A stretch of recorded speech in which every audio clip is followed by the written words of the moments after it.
On the morning of July 2nd, 1881, a small man with wild eyes and a thick beard stood in the ladies' waiting room of the Baltimore and Potomac Railroad Station in Washington, D.C.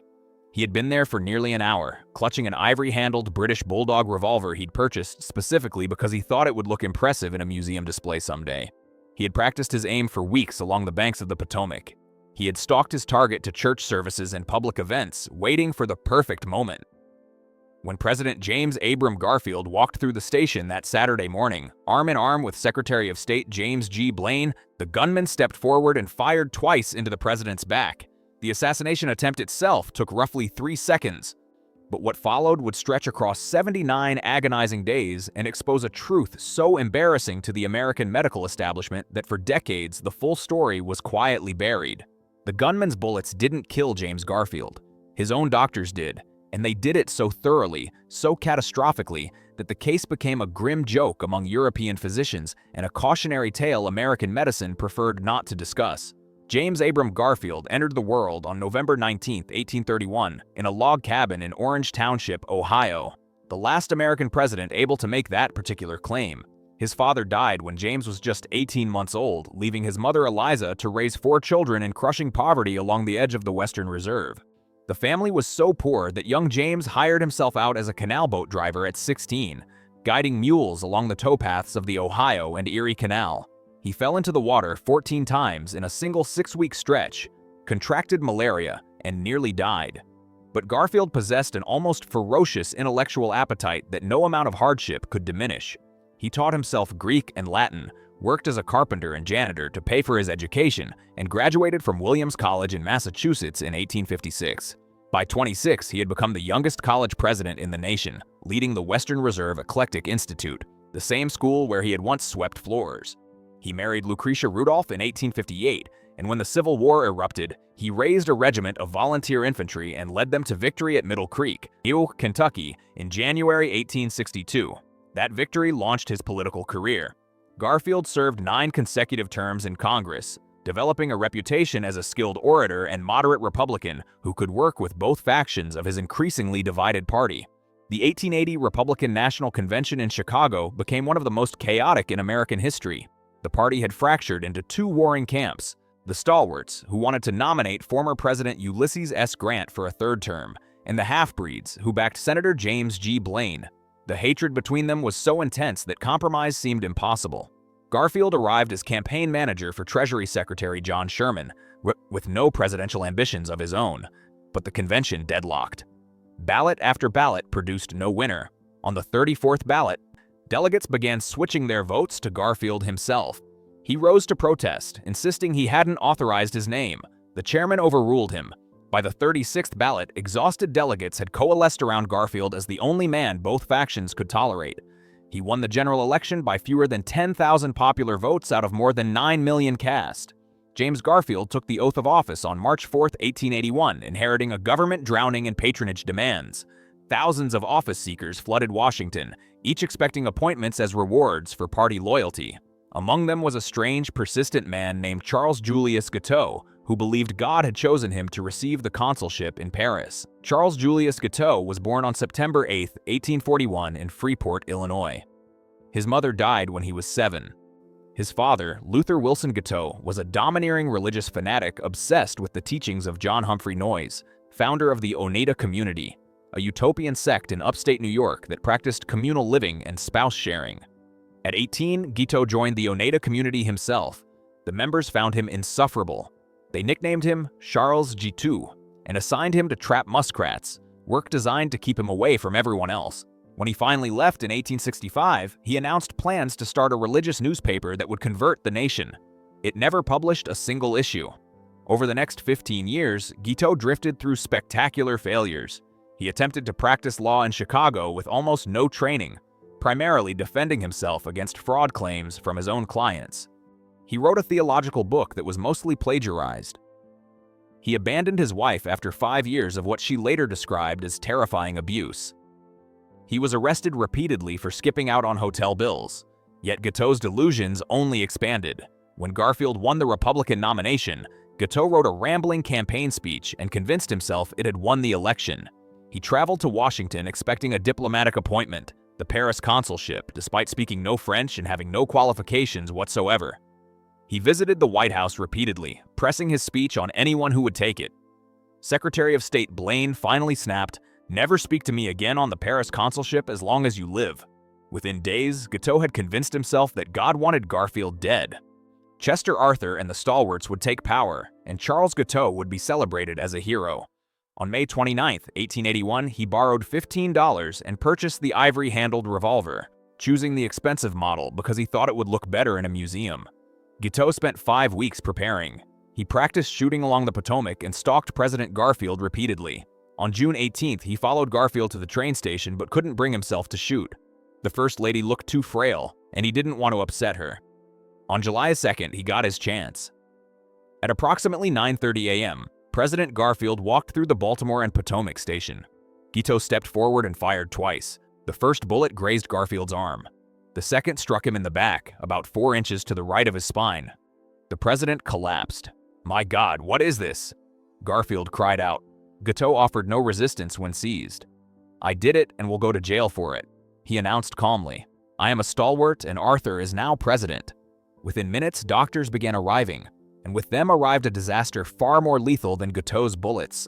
Dr. Smith Townsend reached Garfield first and inserted his unwashed finger directly into the bullet wound, probing for the projectile. More doctors arrived. More fingers went into the wound. Dr. Willard Bliss, yes, his first name was actually Doctor, soon took command.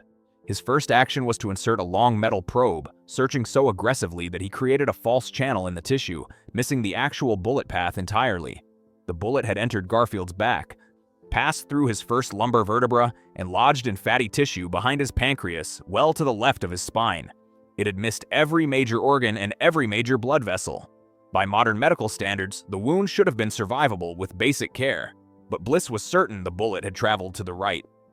Over the following weeks, at least a dozen different physicians inserted their unwashed fingers and unsterilized probes into the wound, each searching for a bullet that wasn't where they were looking. Joseph Lister had published his groundbreaking research on antiseptic surgery in 1867, 14 years earlier. British and European hospitals had widely adopted his methods, but American doctors considered germ theory unproven nonsense. When observers suggested sterilizing instruments before inserting them into the President of the United States, Bliss dismissed the concerns with contempt. The result was catastrophic. Every probe, every finger, every instrument carried bacteria deep into Garfield's body. What had been a 3-inch wound track became a 20-inch channel of infection. Abscesses formed throughout his abdomen. Blood poisoning set in. Alexander Graham Bell rushed to Washington with an experimental metal detector he believed could locate the bullet without invasive probing. The science was sound. In demonstrations, the device worked remarkably well. But when Bell scanned President Garfield, the results were confusing.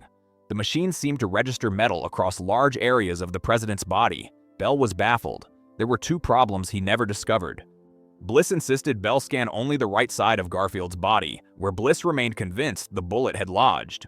The bullet was actually on the left, and Garfield was lying on a bed with metal coil springs, a recent innovation that no one thought to consider.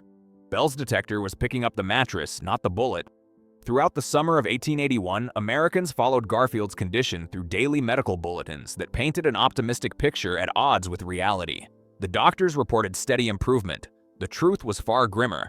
Garfield's weight plummeted from over 200 pounds to barely 130. Massive pockets of infection formed throughout his body. He could barely keep down food. The medical team eventually resorted to feeding him rectally with beef bouillon, egg yolks, milk, whiskey, and opium. By late August, Garfield begged to escape Washington's heat. Railroad workers performed an engineering miracle, laying more than half a mile of new track overnight so a specially equipped train car could deliver the president directly to a cottage in Elberon, New Jersey. Over 2,000 men worked through the night. The ocean air seemed to help briefly. Then, on the evening of September 19, 1881, President Garfield clutched his chest and cried out, "This pain, this pain." At 10:35 p.m., 79 days after Guiteau's bullet struck him, James Abram Garfield was pronounced dead. He was 49 years old.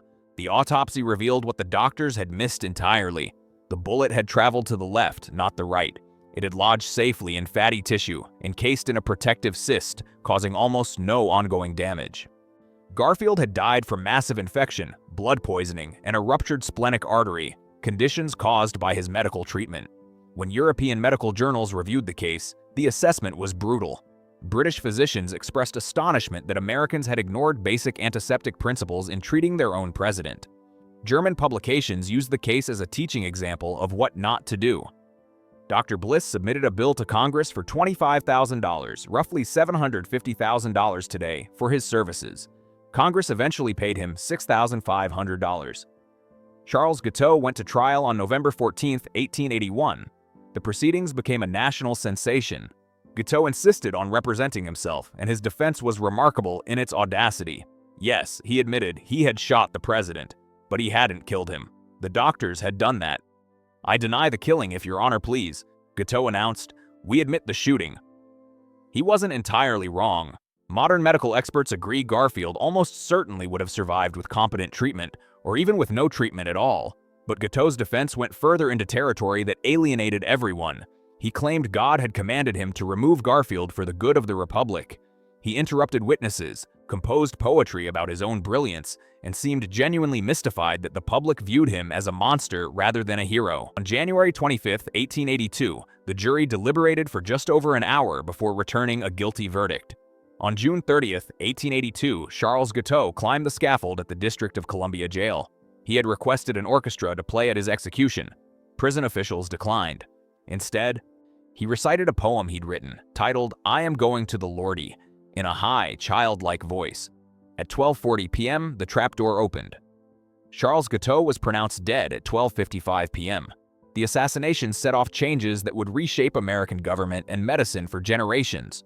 Congress, shocked by how easily Guiteau had accessed the president, began discussing protection measures, though it would take another assassination, William McKinley's in 1901, before the Secret Service was formally assigned to guard the president. In 1883, Congress passed the Pendleton Civil Service Reform Act, creating a merit-based federal employment system.